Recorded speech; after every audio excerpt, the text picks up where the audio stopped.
Careless adventure. That's a good way to put it. Yeah, I would think like it's also settling for things that that are beneath you just because that's where your comfort level is at, and you don't want to take risks and things of that nature. So, talking about validation and the search for that, what are some steps that we can take to validate ourselves, earlier on in life, so that we're not now just ourselves and the critic later on in life, and we missed a whole chunk of time there? I don't know how well I'll say this, but you need a parent. The biggest mistake as we grow older, we move further away from our parents and closer to our friends. And those of us who've indulged in scripture, you'll know the story of the prodigal child, where you take from your father, you go party with a friend, and then you end up with the pigs. Yeah. And then you come to your senses, and then you discover, no matter how great I am, I need to be parented. This is the crisis of especially people who are enjoying limelight or success or blooming very fast. They break away from that parental, because parenting is not just umekula, umekunywa, umeva sweater, umeva. It's not about that. It cuts deeper. It provides a way to nurture and cultivate that inner voice, so that the voice of your parent now becomes that inner voice. They provide that first sense of validation. So it starts by who is parenting you. If you're just in a bunch of buddies there, chances are the person who formed the group is the parent there. So you'll either do things so that you fit into the family, because where there are people, there'll be culture. And where there is culture, there's a hierarchy. So you may just join a group and think, oh, but okay, sir, Basi, we are the brown girls of Kenya. But in that brown girls of Kenya, there's the first person who came up with that. You don't know their mindset, their ideology, whatever motivated them. So it starts with parenting. As you said it, there are different modes of parenting. Your parenting sits them at the corner. Think about what you've done. Take 30 minutes and think about what you've done. Exactly. Our parenting helps you to know how you're going to get it done. Yeah. They get the lash and help you. So it starts with parenting. And then secondly, you must dedicate yourself to learning. This voice must learn how to talk to you. Let me use he, because he is more penetrating. Let me use he. He must learn how to talk to you, and you must teach him how to talk. Now, he cannot be talking when he wants to talk. He has to be trained. And so you have to develop a way of training him how to talk. And how do you train him? By the information you give him. He cannot just be having his day, talking the way he wants, like an unschooled, illiterate thug and goon who has no structure and system. He has to be taught how to talk to you. So you have to dedicate yourself to learning. And unfortunately, most of the people who want what we'd call this inspirational material, that is the last part, where they are to-do part. Everybody's willing to listen. I like that point, tweet, retweet. Yeah. But then when you say now, this is your action part, dedication, they go, oh God, again. But this thing, the Bible says this, you shall reap what you sow. That's Bible. And I believe our souls are a garden. If you're seeing thorns, know there is little sowing, but there is very good ability to have different harvests. So what you sow is what you shall reap. So you must start dedicating yourself. I need to start training my inner voice to learn how to speak, to support and to guide, to be more accurate in their criticism of me and to be more accurate in their criticism of others, so that I'm not harsh when I'm criticizing others and gentle when I'm criticizing perfect me. I have to be healthy. I have to be balanced. And then thirdly, I would say is that you must belong to a circle of healthy people, because that voice, it perpetuates itself through the people that you sit with. I say where there is people, they'll find a culture. And that culture is what creates the shelter for that voice. So this culture has a hierarchy. And so find a system of people that facilitates your health, your wellness. And you must be intentional. And this is again where people don't like it, where it has to be intentional. We just want to listen to a good motivational talk on Monday, then go back to our bad behaviors, and then hope that I have good information, it will work. The information is like a map. I give you, this is the map of Kenya. Where is Kisumu here? You don't put the map on the table and then step on it and say, now I'm in Kisumu. No. This map is to tell you now from here, these are the things you should check out for. If you see Naivasha, you're on the right path. But should you see Mtito Andei? Wrong way. So this motivation should be a map this is just to get you to know where do I get to start. So you have to form those communities as shelters that cultivate and nurture that inner voice. There's a danger also with identifying the inner critic or that inner voice, not liking what you see or what you find, and then going about a whole movement of resistance, saying, this is not working for me, or not, being helpful in my life. But I think that resistance can also be dangerous in that what you resist persists, type of thing. So what's the protocol there? Actually, that's a good one, because if you develop so much resistance to that voice, it will create anxiety, and your mental health diminishes the more anxious you become. And so if you create that resist mode, that I'm trying to resist this mode, that's why I'm saying this is a child. All of us have it. And so it's how you parent him that determines whether he facilitates your progress in life or he obstructs your progress in life. And so to facilitate that, you cannot create a resist mode. You have to create a way whereby he helps you even to identify areas in your life that require improvement, so that you are self-correcting, you are self-guiding, you are healthy in your analysis of people and in your analysis of yourself. There are people who think that, the inner critic is obstructing you. No, he's helping you. He's trying to tell you the way you are driving at that corner, chances are you're not going to make it. No, this car has this and this, but he's telling you, I'm not talking about the car has that, but you don't. And so this voice is just trying to give you precaution that where you are heading, the way you are moving, your chances are you're not going to make it. So it is not a voice that we should get a hammer and hit it until it dies. It's a voice that we can actually, if well cultivated and well trained, can actually be the greatest tool that you have for your life. And that's why it starts with what? Parenting. When we find that we are moving further away from parenting, and some of these do not need to be biological, some of these have got to be somebody whose counsel and wisdom, as some of us here speak, and they say, hey, I like how you feel. You're programming me correctly, like a software. You're programming my softwares correctly. I feel like I'm upgrading myself so much. Then it helps to help the inner critic so that he doesn't become, because the more he's resisted, the more he'll persist. And the more that tension, resistance, persistence, we get what we call inner conflict, which is now what we call anxiety. So you feel like, should I start a business?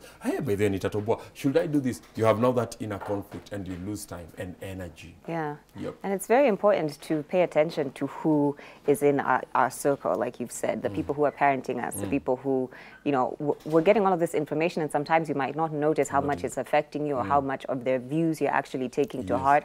But at some point you'll be faced, with a crossroads and find yourself making decisions based on the people that you have been surrounding yourself with. So I think that's also very important, because from time to time in adult life, I hear my mother's voice, when I'm about to make a big decision, or my dad, and I'll just be like, that's not the, and you're like, wow, you're still there. Dad is still there. And I thought I moved out of your house. Right. I moved further away, and my dad is still in somewhere in there, talking in your head, and see how powerful it is. And then you'll be surprised when you're transitioning into adolescence, and that's why many people overstay in adolescence, because the key factor or the key behavioral change in adolescence is that you resist your parents. You feel like,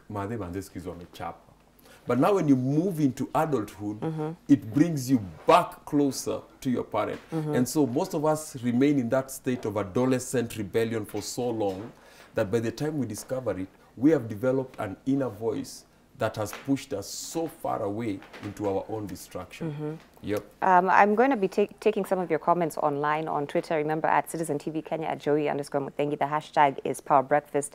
And if you want to SMS, it's 22422. Mr. Gilbert is tuned in, talking about training your inner critic on how to talk by dedicating yourself to learning. I see a couple of tweets there from Richard Maivia, who's also tuned in and tweeting. The Ngosi, how is your Monday morning? You're saying, don't let your inner critic turn you into a rebel. I think that's helpful advice there. Miriam Blessed also tuned in and tweeting. Remember, questions, comments, I'll be taking a look at those as well. So keep them coming. So let's focus on how it is that we can turn, critic is has a negative connotation, I feel, right? Yeah. So maybe if you name your inner critic or your inner bully or your inner voice or whatever, that might be helpful. But how do we you know, use the positive in this, like you're saying, like, you know, train that inner voice enough that it's leading us in a proper direction. I think we can turn him from an inner critic to an inner creative. Oh. If well trained, he can become an inner creative. He can help you get the X factor, the chemical X that makes the Powerpuff Girls. It can just take those little dolls that you have, and that chemical X, he can become the inner creative.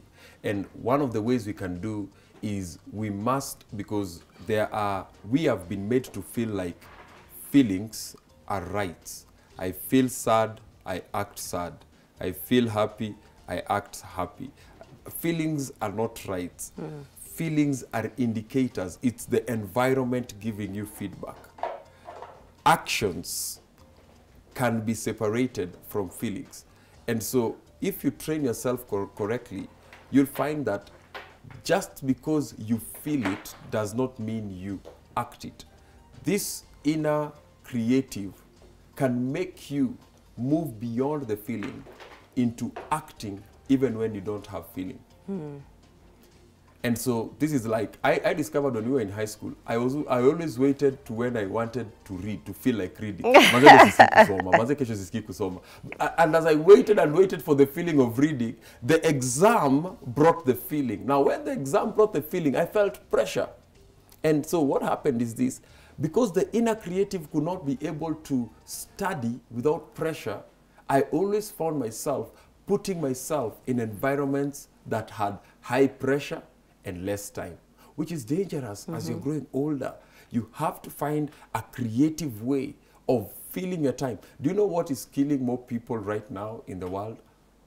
Boredom. People are just bored. They wake up, wanashangamanze na hii time yote. Yani ni saa tatu, ni saa ine, ni saa tano. And people feel bored because they don't have an inner creative. They don't have what they can create between 10 and 12. So they're waiting for lunchtime. Now who said 12:30 is lunchtime? So you have no creativity. This critic can become a creative. He can begin to tell you, by the way, you have this and this and this. And why don't you apply some energy here? And as you listen and listen more to him, when other people are waiting for the feeling of sasa tutadu, gavai to work, sasa tutadu, nani amefail, sasa tutadu, while you're still being excited about breaking news here and there, your life is breaking apart. But you can take charge and say, I need to start creating some solutions. I've had this conversation today in the morning on this thing. How can I make my inner critic to create for me and to work for me? So how do I start doing it? I begin by telling myself, what was I good at before anybody ever discovered me? What was the things I was good at? Then how can I monetize those things? Then I begin to think and invest in those things I was good at. Slowly by slowly, you are turning that voice of criticism into a voice of creativity. And you're shattering the mold of routine and boredom and idleness and then obstruction to yourself. He can help you by turning him into a creative. Yeah. Then maybe they say those who criticize have not created. So if he creates, he won't criticize. Wow. Yeah. So get busy living. Yeah, get busy living. A lot of time, I feel like I spend a lot of time just, you know, looking at people's interesting ideas on the internet and saying, that's a good business idea. Look at this person doing it. You know? And I meet people who tell me, oh, you know me, I'm not wired that way. And you know me, I'm not wired that way. Let me tell you, it's programmed. Just say, I've not programmed myself that way. You'll be surprised how many things you can be able to do. I have a son. My son can do skates, ride a bike, learn to swim, speak English, learn a language, and all that. And then you tell me to do the same. You say, no, I'm not tried that way. I'm not an athletic guy. I'm not this guy. But I programmed myself that way. The inner critic has told me, if I fall down, my neighbors watanicheka. So let me not put myself in a place where I fall down. Or if I show up here on Monday and I'm asked, so what happened to your face? I fell. So why did you say you fell? So that we don't have you here, or we take you there for some cosmetic surgery before we come here. Because I'm always conscious, and that's what the critic makes me. He makes me conscious of my failures, conscious of my errors. But I can train him so that he creates. Yeah. And when he creates, he will now tell me, no. You can actually use pain not as the limit of your potential, but you can use pain as the step to your next new level of learning. I'm having revelations even just as we're sitting here having this conversation, because I always say to myself that I'm not the entrepreneur type. I've said that to myself like dozens and hundreds of times, and now I'm just like, wait, was that my inner critic? I didn't even know. She told me I wasn't an entrepreneur, so I've never started a business. And so this morning, let me just tell you this. I was on Twitter and I'm reading the news, and there's a story about a group of people in LA, in the US, who have come up with, you know how there are dog walking services? Now they are people walking. For $30 an hour, you get someone to take you out in the hills for a short hike and companionship. And I thought that is a great business idea. Yeah, from where you guys come from, walking is just natural. I'm like, why didn't I think of that? Did you think of that? And somebody's adding $30, but yeah, just thinking. And that just tells you that anything can be a business. Yeah. Anything, literally anything. Yeah. Can be. I've seen people on the internet say that I do cat watching, like you leave me with your cat, I'll feed it at lunchtime, and then make sure it does its things. And I'm thinking, really? Cats? Yes. Do they need to be watched the way they like to parent themselves? I'll do it. And slowly by slowly, somebody buys into it. And the inner critic, you should be sitting at the corner and listening to myself. I think it's also important, as we're discussing this, to remember to have compassion for ourselves. Sometimes we'll have compassion for other people. We see people going through things and we're very compassionate towards their situations. But when we feel like we failed, so harsh on ourselves, so harsh on ourselves. So I think that's an important, just a mental note next time that you're being a little bit too hard on yourself and telling yourself you're not an entrepreneur. You know, to remind yourself that not all entrepreneurs are perfect, and they don't start out perfect, and you know, they have journeys just like everyone else. And sort of how can we do a little bit more of that? And like maybe talk about this, because I'm passionate about entrepreneurship. Okay. Many people think entrepreneurship and business are the same things. You don't, there's running a business and being an entrepreneur, which a business is an entity which has functions, whether it's a hotel and all this. But you don't need to be a good cook to run a restaurant. That is you just true. need to know good food, or to know what people like in a particular area, and then facilitate the cook, the fish or the chicken, and then the room to be clean. And there it is. You're an entrepreneur. Wow. But we think of ourselves that I have to be the cook. So because I don't want to be cooking daily, so I'm not an entrepreneur. So that critic has already told you, you are not, because you think you're the one supposed to be doing it.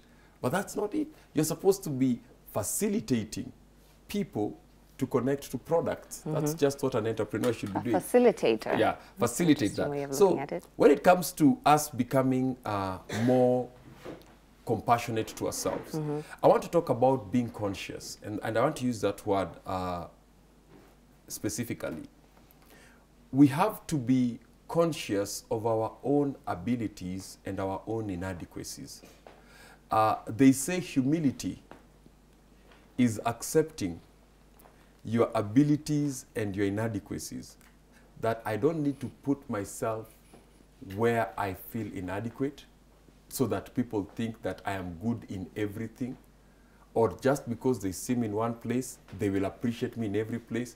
I have to set my own limits and say, this is the maximum I can go up to. So I don't, some of us get hurt because you are trying to be a 5, but you're just a 2. And you're trying to impress everybody as a 5. You do 2 so well that people pressured you into being a 5. And you found yourself now in your inadequacy. Yeah. And then now you got hurt, you feel like a failure. But just bring yourself back to the 2. You're thriving. Better preach. I want to take just one quick comment from the SMS. Somebody says, hey, Joey, I'm enjoying the show. Quick question. Is the inner critic the same as the sixth sense? And how well can we work with the inner critic or the sixth sense and the Holy Spirit with proper structure? I wanted to read that one out. We will be on Rauka. So maybe quickly you can just address that. Well, this, what we call the sixth sense is like our intuition, or our, it's like, because I say man is 3 faces, spirit, soul, and body. And so there is the intangible part of us that makes us aware of things that we have not yet seen. And so we connect to that part by faith. We connect to that part by our thinking. Like we connect to that part by how we have been brought up or we have been, I wanted to use the word, preached to. And so that sixth sense is what we call the faith sense. Now, that faith sense, it doesn't just develop itself. It must be connected to ritual and relationship. That's how you grow your sixth sense. Ritual is your order of worship or your order of practice. It's what creates that sixth sense. And the relationship now is the person of the Holy Spirit now. That is God, how you engage with him. So you cannot have a functioning relationship without ritual. And you cannot, if you can have ritual without a relationship. Unfortunately, we end up going with the ritual and the relationship falls apart. It's a more theological question that a theological time would be better for it. Now, when it comes to this inner critic, this is our conditioned self of our souls. So this is more psychological.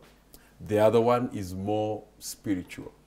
Yep. Okay. All right. I think we'll end it on that note. Welly, it's been a pleasure. You have opened my eyes. Once every Monday, my eyes are open. I have to give out a book today to the lady who asked the question. Okay. They can get in touch with you and they can get the book, Breaking the Back of Luck. Okay. I think the lady has asked a good question, so we can give the book to them. And yeah. Perhaps you can also share your social media. My social media, it's Welly Odendo, W-E-L-L-Y, Welly Odendo. And to reach out to me, it's 0722 92 50 31. Looking forward to hearing from you. Okay. And next time, give us an easier, less theological question. No, I love it, man. This is how you start your week. You have to challenge yourself on a Monday.